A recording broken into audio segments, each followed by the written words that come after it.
Eccoci con Andrea De Carlo. Si è appena concluso il primo consiglio comunale ad Annone Veneto. Ha prestato giuramento il sindaco eletto Victor Louison. Lei è lo sfidante, ahimè per lei è uscito sconfitto dalle urne.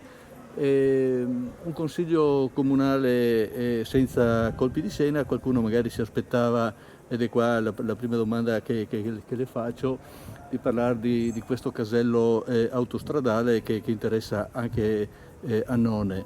Lei ha fatto un discorso, l'ex sindaco Ada Tofolon ne ha fatto un altro. Che impressione ha avuto? Ma per quanto riguarda il casello autostradale è una notizia che io l'ho saputa domenica, per cui penso sia ancora prematuro adesso averla portata in consiglio comunale, anche se so che il sindaco è già stato contattato da Autovie, lo stesso dicasi per il sindaco di San Stino di Livenza. Il casello, come ho già espresso anche nel Gazzettino, trovo illogico adesso in questa fase riproporre il progetto presentato circa una decina d'anni fa.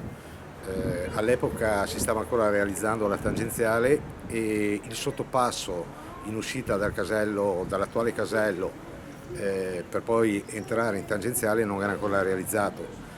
A questo punto lì so che sono stati spesi più di qualche milione di euro, mi pare 5 milioni di euro per quell'intervento. Sarebbe illogico a questo punto fare il casello, spostarlo completamente sotto Annone, circa un chilometro più ad est, anche perché lì si parla è un territorio completamente abitato, per cui sicuramente ci saranno costi superiori, si va a distruggere anche un'area, perché io ho visto il progetto di allora, era veramente impattante.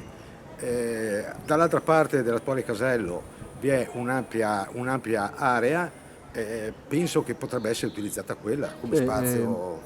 ok, allora scusi se la interrompo, perché qua insomma il discorso sarebbe lungo e ampio, Sì, insomma ci sarà tempo e modo di discuterne in consiglio comunale sì, per certo, voi. questo. Ma andando appunto sul consiglio comunale odierno, le parole del sindaco l'hanno colpita in qualche punto o è tutto normale routine? No, beh, mi pare abbastanza normale il routine. Se posso dire qualcosa, ecco, circa la trasparenza, posso dire che di trasparenza ce n'è stata nel corso di questi 5 anni.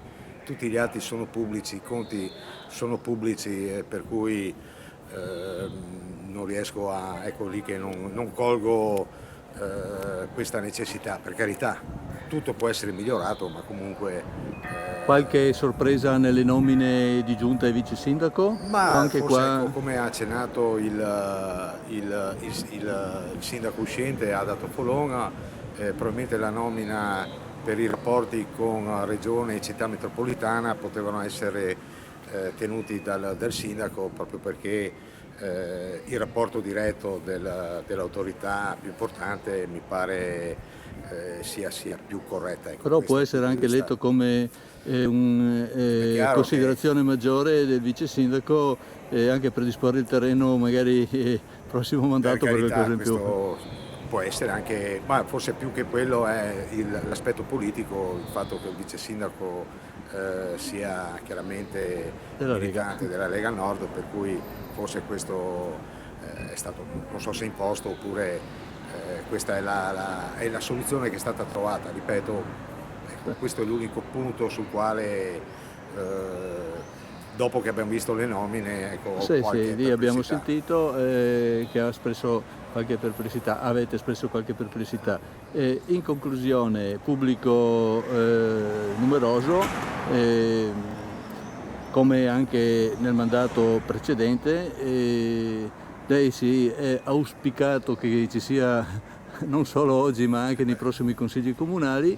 Ehm, allora per chiudere, insomma, io le auguro buon lavoro, se vuol dire qualcosa in conclusione. Ma in conclusione, insomma, penso che io ho augurato buon lavoro a tutto il Consiglio Comunale, ripeto, l'ho già detto più volte in campagna elettorale, noi anche se dall'opposizione siamo qui chiaramente per fare l'opposizione, ma non Costruttiva, come si costruttiva, dice. questo sicuramente non assolutamente.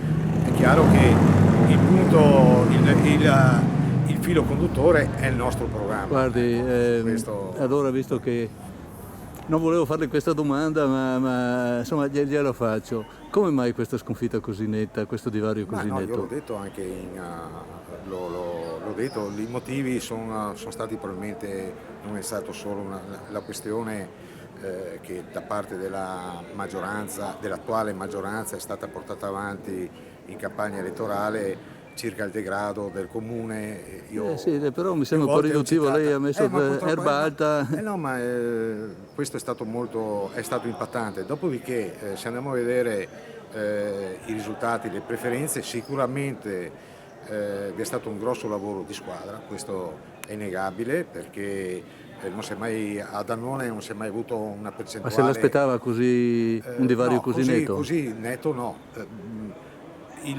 Molti dubbi li ho avuti la sera, la domenica sera, quando Ha visto le abbiamo visto il europee? risultato delle europee. È chiaro che io puntavo ad un 60, me la giocavo se il divario era del 60-65% a favore del centrodestra, ma è chiaro, lì abbiamo fatto il calcolo, eravamo al 73,5%. Qua lasciamo le considerazioni Questo è poi l'aspetto, è chiaro che poi ha pesato l'aspetto ai cittadini e anche a chi esatto, ama ecco. seguire Sicuramente l'aspetto politico ha contato, poi probabilmente ci sono state altre dinamiche locali e va bene, pazienza. È andata così. È andata così, no? Bene, allora io ringrazio Andrea De Carlo, che è consigliere comunale e capogruppo della sua lista, e le auguro di nuovo buon lavoro. Grazie.